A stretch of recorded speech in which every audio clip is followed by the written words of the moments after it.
نحمده ونصلي ونسلم على رسوله الكريم اما بعد بسم اللہ الرحمن الرحیم۔ تمام دیکھنے والے اور سننے والے حضرات کو السلام علیکم ورحمۃ اللہ وبرکاتہ۔ میں ہوں خرم یوسف اور آپ دیکھ رہے ہیں عمدہ وظائف یوٹیوب چینل۔ اس ویڈیو کو مکمل دیکھیے گا۔ اس ویڈیو میں استخارے کے حوالے سے نئی اور مستند انفارمیشن آپ کو ملے گی جو عام لوگوں کے علم میں نہیں ہوتی۔ اور یہ جو آن لائن استخارے کا سلسلہ چل پڑا ہے، اس کے حوالے سے میں مختصر بات کروں گا کہ اس کی شرعی حیثیت کیا ہے۔ تو سب سے پہلے اسی کے متعلق بات کر لیتے ہیں۔ یہ جو آج کل کچھ عامل حضرات نے آن لائن استخارے کا سلسلہ شروع کیا ہوا ہے، اس کی شرعی حیثیت کیا ہے؟ تو اس کی شرعی حیثیت یہی ہے کہ یہ آن لائن ہے اور ان کی لائنیں کٹی ہوئی ہیں اللہ سے۔ استخارہ کا تو کنسیپٹ ہی بالکل ڈیفرنٹ تھا۔ انہوں نے پتہ نہیں کیا بگاڑ دیا ہے۔ انہوں نے تو مستقبل کی خبریں دینی شروع کر دی ہیں اس کی بنیاد کے اوپر۔ شادی ہوگی نہیں ہوگی، میری نوکری لگے گی یا نہیں لگے گی، میرا ویزا لگے گا یا نہیں۔ استخارہ یہ تو ہے ہی نہیں تھا، اور استخارہ تو صرف اللہ سے مشورہ تھا، اور مشورہ اس فارم میں کہ جو میں کام کرنے جا رہا ہوں نا، اگر میرے حق میں بہتر ہے تو ہو جائے، نہیں بہتر تو نہ ہو۔ یہ تو معاذ اللہ یعنی انہوں نے اس کی شکل ہی بگاڑ دی ہے۔ لیکن معذرت کے ساتھ ہمارے مسلمان اللہ سے کبھی یہ مشورہ نہیں کرتے کہ یا اللہ بہتر ہے تو ہو جائے، بہتر نہیں ہے تو نہ ہو۔ کہتے ہیں یا اللہ بہتر ہے یا نہیں ہے بس ہو جائے۔ تو یہ تو استخارہ نہیں ہے۔ استخارے کی بنیاد ہی انہوں نے جڑ ہی اکھاڑ کے رکھ دی ہے۔ استخارے کا حلیہ ہی بگاڑ دیا ہے۔ یہ تو مستقبل کی خبریں پتہ کروا رہے ہوتے ہیں۔ یہ استخارہ تو کہیں موجود نہیں ہے۔ استخارہ بالکل ڈیفرنٹ چیز تھا۔ اب احادیث کی روشنی میں جانتے ہیں کہ استخارہ اصل میں ہے کیا۔ سب سے پہلے استخارہ کا مطلب کیا ہے؟ استخارہ کا مطلب ہے کسی معاملے میں خیر اور بلائی کا طلب کرنا، یعنی روزمرہ کی زندگی میں پیش آنے والے اپنے ہر جائز کام میں اللہ تعالیٰ کی طرف رجوع کرنا اور اللہ سے اس کام میں خیر بلائی اور رہنمائی طلب کرنا۔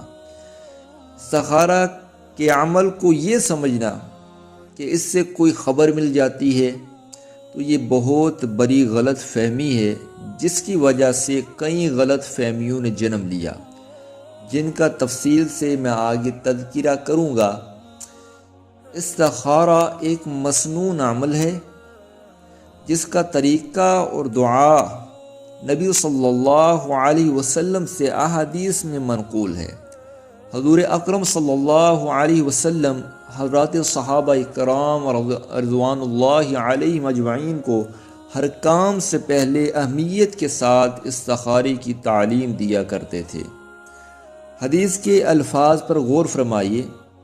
حضرت جابر بن عبداللہ رضی اللہ تعالی عنہ فرماتے ہیں، نبی اکرم صلی اللہ علیہ وسلم کا ارشاد گرامی ہے، اذا ہم احدکم بالامر فلیرکع رکعتین من غیر الفریضہ۔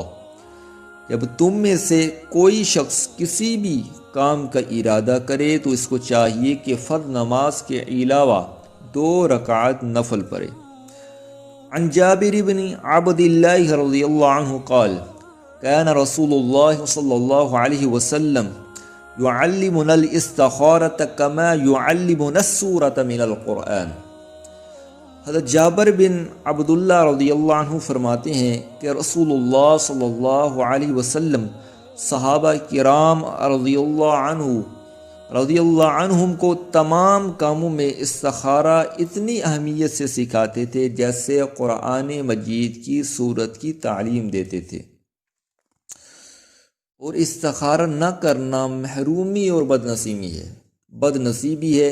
ایک حدیث میں رسول اللہ صلی اللہ علیہ وسلم کا ارشاد ہے، یعنی اللہ تعالیٰ سے استخارہ کا چھوڑ دینا اور نہ کرنا انسان کے لیے بدبختی اور بد نصیبی میں شمار ہوتا ہے۔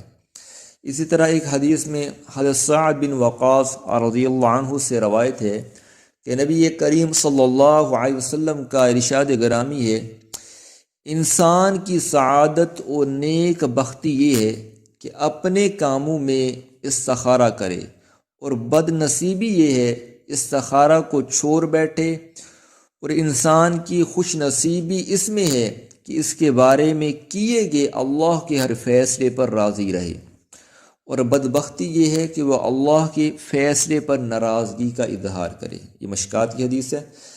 استخارہ کرنے والا کبھی ناکام نہیں ہوگا۔ ایک حدیث میں حضور اقدس صلی اللہ علیہ وسلم کا ارشاد ہے، عبرانی میں یہ روایت موجود ہے، یعنی جو آدمی اپنے معاملات میں استخارہ کرتا ہو وہ کبھی ناکام نہیں ہوگا، اور جو شخص اپنے کاموں میں مشورہ کرتا ہو اس کو کبھی شرمندگی یا پچھتاوے کا سامنا نہ کرنا پڑے گا کہ میں نے یہ کام کیوں کیا یا میں نے یہ کام کیوں نہیں کیا، اس لیے کہ جو کام کیا وہ مشورہ کے بعد کیا، اگر نہیں کیا تو مشورہ کے بعد نہیں کیا، تو اس وجہ سے وہ شرمندہ نہیں ہوگا۔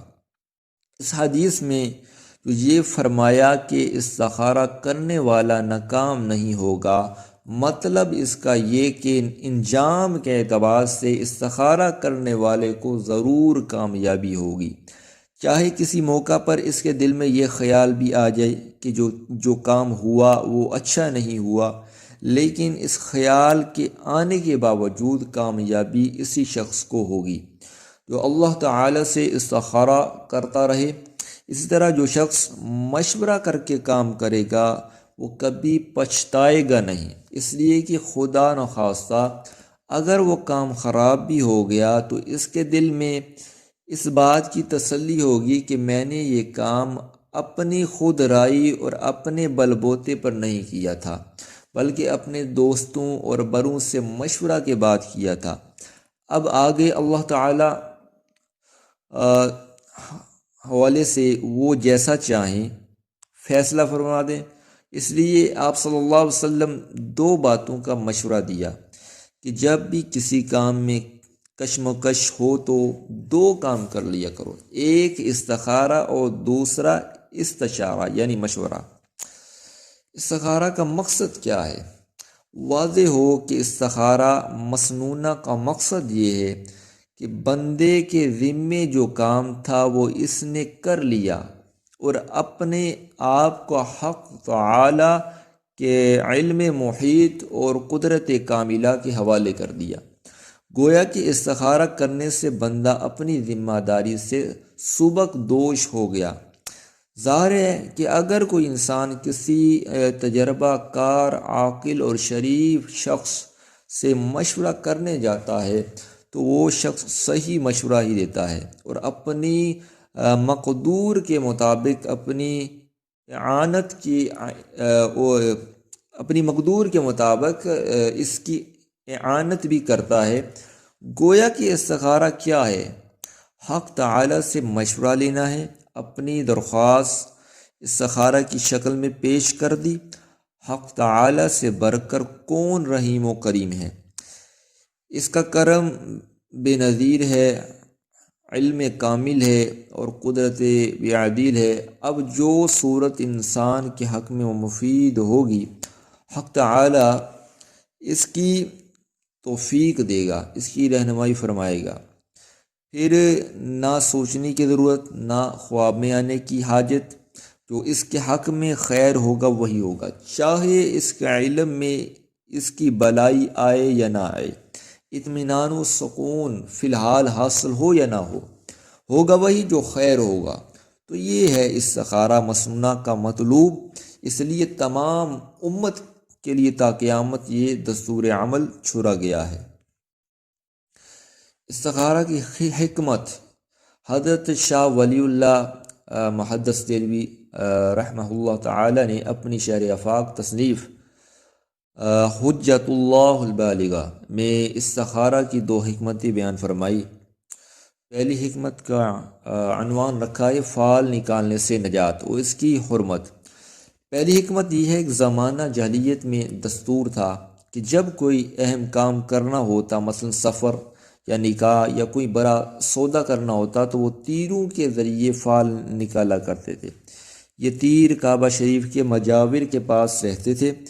ان میں سے کسی تیر پر لکھا ہوتا امرانی ربی، میرے رب نے مجھے حکم دیا، اور کسی پر لکھا ہوتا نہانی ربی، میرے رب نے مجھے منع کیا ہے، اور کوئی تیر بے نشان چھوڑ دیا جاتا، اس پر کچھ لکھا ہوا نہیں ہوتا تھا۔ مجاور تھیلے میں یہ تیر ڈالتا اور تھیلا ہلا کر فال طلب کرنے والے سے کہتا ہاتھ ڈال کر ایک تیر نکال لے۔ اگر امرانی ربی کام کے حکم والا تیر نکلتا تو وہ شخص کام کرتا، اور اگر کام سے منع جس پر لکھا ہوتا وہ والا تیر نکلتا تو وہ کام سے رک جاتا، اور بے نشان تیر ہاتھ میں آتا تو دوبارہ فال نکالی جاتی۔ سورۃ مائدہ آیت نمبر 3 کے ذریعے اس کی حرمت نازل ہوئی، اور حرمت کی 2 وجہیں ہیں۔ یہ ایک بے بنیاد عمل ہے، محض اتفاق، جب بھی تھیلے میں ہاتھ ڈالا جائے گا تو کوئی نہ کوئی تیر ضرور ہاتھ آئے گا۔ اس طرح فال نکالنا یہ اللہ تعالیٰ پر افتراء اور جھوٹا الزام ہے۔ اللہ تعالیٰ نے کہاں حکم دیا اور کب منع کیا، اور اللہ پر افتراء حرام ہے۔ نبی صلی اللہ علیہ وسلم نے لوگوں کو فال کی جگہ استخارہ کی تعلیم دی۔ اس میں حکمت یہ ہے کہ جب بندہ رب علیم سے رہنمائی کی التجا کرتا ہے تو اپنے معاملے کو اپنے مولا کے حوالے کر کے اللہ کی مرضی معلوم کرنے کا شدید خواہش مند ہوتا ہے۔ وہ اللہ تعالیٰ کے دروازے پر جا پڑتا ہے اور اس کا دل ملتجی ہوتا ہے، تو ممکن نہیں کہ اللہ تعالیٰ اپنے بندے کی رہنمائی اور مدد نہ فرمائے۔ اللہ تعالیٰ کی طرف سے فیضان کا باب کشادہ ہوتا ہے اور اس پر معاملہ کا راز کھلا جاتا ہے۔ چنانچہ استخارہ محض اتفاق نہیں بلکہ اس کی مضبوط بنیاد ہے۔ اور دوسری حکمت کا شاہ صاحب نے عنوان رکھا ہے فرشتوں سے مشاہبت۔ دوسری حکمت یہ کہ استخارہ کا سب سے بڑا فائدہ یہ ہے انسان فرشتہ صفت بن جاتا ہے۔ استخارہ کرنے والا اپنی ذاتی رائے سے نکل جاتا ہے اور اپنی مرضی کو خدا کی مرضی کے تابع کر دیتا ہے۔ اس کی بہیمیت، حیوانیت، ملکیت فرشتہ صفتی کے تابع داری کرنے لگتی ہے، اور وہ اپنا رخ پوری طرح اللہ کی طرف جھکا دیتا ہے۔ تو اس میں فرشتوں کی سی خوبی پیدا ہو جاتی ہے۔ ملائکہ الہام ربانی کا انتظام کرتے ہیں، اور جب ان کو الہام ہوتا ہے تو وہ داعیہ ربانی سے اس معاملے میں اپنے سے پوری کوشش خرچ کرتے ہیں۔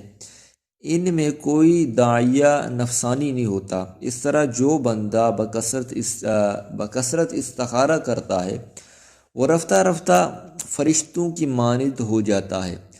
شاہ صاحب رحمہ اللہ فرماتے ہیں کہ ملائکہ کی مانند بننے کا یہ ایک تیر بہدف مجرب نسخہ ہے، جو چاہے آزما کر دیکھے۔